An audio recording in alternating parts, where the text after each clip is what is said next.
বালুরঘাট নাট্যতীর্থ মন্মথ মঞ্চে শনিবার বিকেল 4টায় অনুষ্ঠিত হলো একটি গুরুত্বপূর্ণ সেমিনার, যার বিষয় ছিল মোবাইল আসক্তি এবং তার প্রতিকার। এই সেমিনারটি আয়োজন করে বালুরঘাট স্মার্ট কোচিং, যেখানে শিশুদের মোবাইল আসক্তি এবং এর কারণে শিক্ষা জীবনে নেতিবাচক প্রভাব নিয়ে বিস্তারিত আলোচনা করা হয়। উদ্বোধনী বক্তব্যে আয়োজকরা বলেন, বর্তমান সময়ে মোবাইল ফোন শিশুদের জীবনে যেমন সুযোগ তৈরি করছে, তেমনি একটি আসক্তির কারণ হয়ে দাঁড়িয়েছে।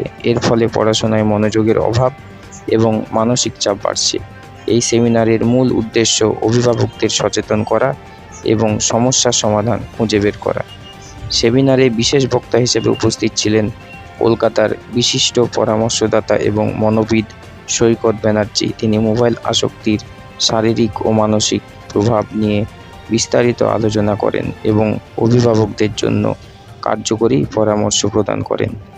অরুণাভ দত্তের রিপোর্ট, বালুরঘাট। হ্যাঁ, আজকে স্মার্ট কোচিংয়ের পক্ষ থেকে একটা অনুষ্ঠান সংগঠিত করা হচ্ছে। এটা হলো কাউন্সিলিংয়ের উপরে, স্টুডেন্টদের কাউন্সিলিংয়ের উপরে।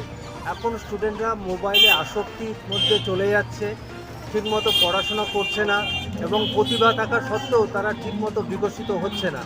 তাদের মনটা যেন স্থির হয়, স্থিতিশীল হয়, সেই উদ্দেশ্যকে সামনে রেখে আমরা কলকাতা থেকে কাউন্সিলর নিয়ে এসেছি। তিনি তার মূল্যবান বক্তব্য ছাত্রছাত্রীদের মধ্যে ছড়িয়ে দেবেন। আজকে অনুষ্ঠান, তার সাথে সাথে বিভিন্ন ধরনের নৃত্য অনুষ্ঠান, আবৃত্তি এসব চলছে স্মার্ট কোচিংয়ের ছাত্রছাত্রীদের নিয়ে।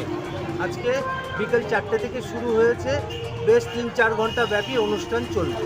হ্যাঁ, আমরা বার্তা দিতে চাই যে মোবাইলটাকে একেবারে ছেড়ে নয়, দুটোর মধ্যে ব্যালেন্স রেখে তোমরা পড়াশোনার মধ্যে ঢোকো এবং জীবনে সাফল্য লাভ করো।